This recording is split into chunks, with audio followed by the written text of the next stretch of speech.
สบายเลยมื่อนี้มาพบกับในเมืองกับบ้านนอกมันดอนนี่งามมันงามแต่มันไม่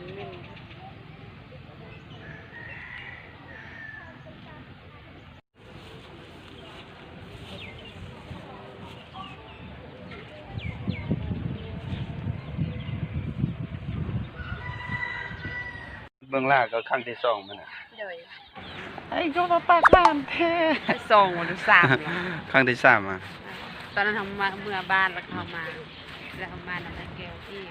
ประมาณอีกมันเสี่ยวแก้วแล้วก็มีแม่เสี่ยวด้วยนะสามคนมาเป็นครั้งที่สามมาฮอดนี่แล้วรู้สึกน้อยหนึ่งว่าคือทอดเสี่ยวแก้วเบิดคอลง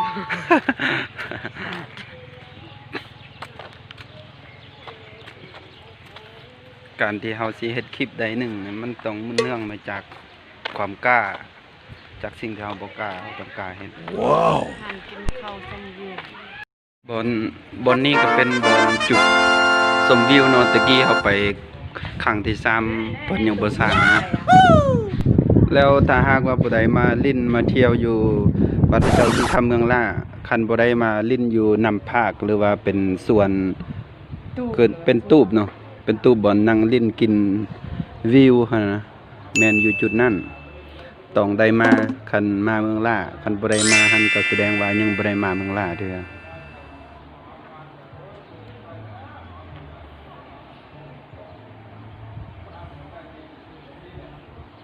ก็มาน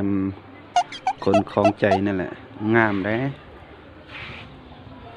ป้าอยากไปควงแห่ไหมสิเป็นอันลูกไผ่ใส่มองเอาบอกลูกไผ่ใส่มองป่าอุดมสมบูรณ์หลายเดี๋ยวเฮาสิขึ้นไปเบิ่งอยู่เทิงอยู่สุดหรือว่าอยู่จอมมันแหละ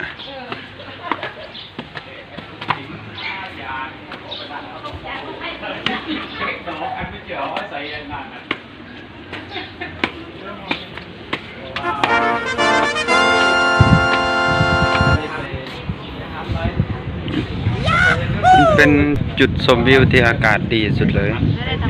อากาศเย็นเลย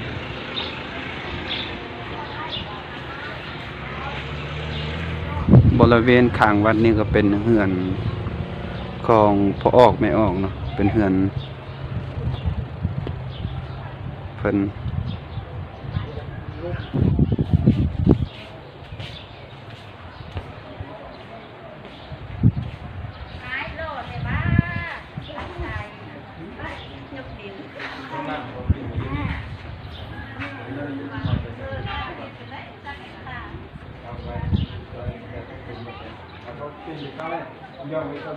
อันนี้ก็เป็น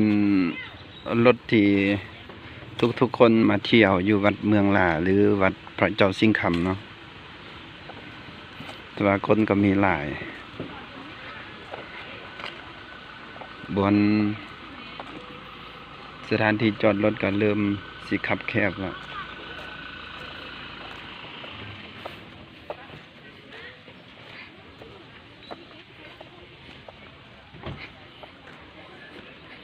นี่ก็เป็นรูปปั้นเนาะ อันพระเจ้าเฮ็ดทรงเทาอยู่ปากประตูวัดอันเจ้ายังพูดแม่น่ะโอ้ดอก12 โมงดอกแล้วอยู่ใส่ดอก12อันนี้ดอก1 โมงถ้า12 โมงก็ดอกยอมเสียสละเอาเป็นคนมักเสียสละแล้วอยู่นี่คือสิเพิ่นสร้างอารามใหม่เขาแหละน่าจะแม่นอารามใหม่อยู่หั่นละเป็นอารามเก่าที่ตะกี้เฮา โอ้แต่ว่าสร้างสาพัฒนาไว้หลายเนาะตะกี้เฮามานี่ยังบ่สร้างเรือตะกี้มาเดี๋ยวนี้ก็เริ่มครบทุกอย่างแล้วเริ่มไล่ขึ้น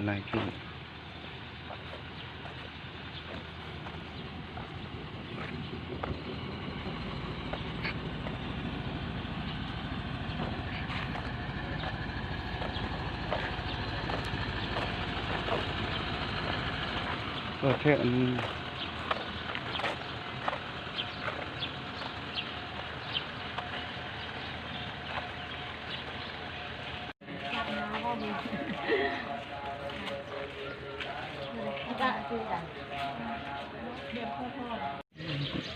ใจนี้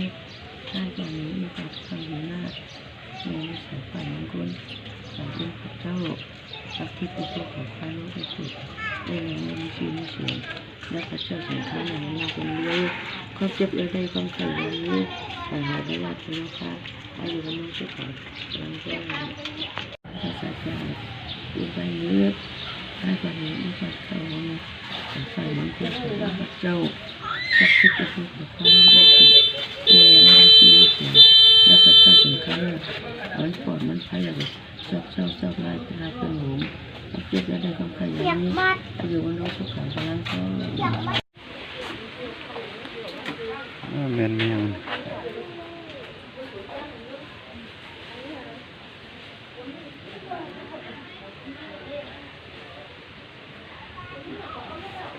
อยากได้อะ ไปยัง ตะกรุดอันนี้แม่นเมียงก็เอ่ย ตะกุดมัดแอร์มัดหมดหรือไง มัดเดียวมัดรถอะ แอร์ใส่กิ๊กครับแล้วเสร็จเลยเป็ดเปิดสูตรเลยเหรอ เป็นสุด เมื่อกี้เขาจะว่า2 เซนโอ้มาบุอิ่มจะแค่ก่อน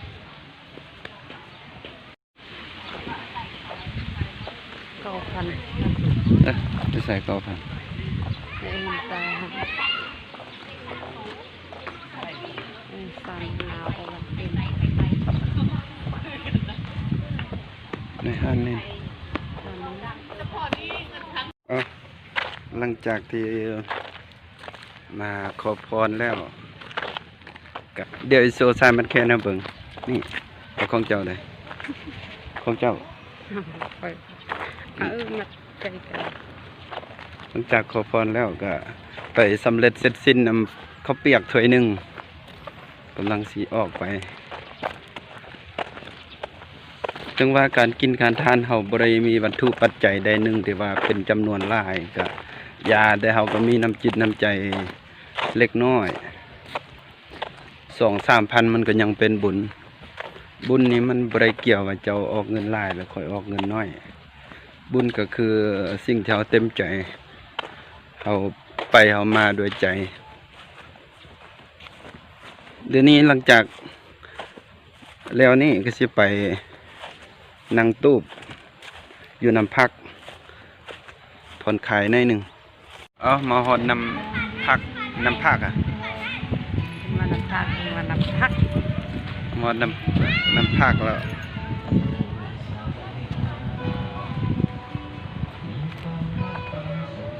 เสียเบิ่งภาพแล้ววิวอยู่น้ำพักนี่มันเป็นแนวใดเนาะ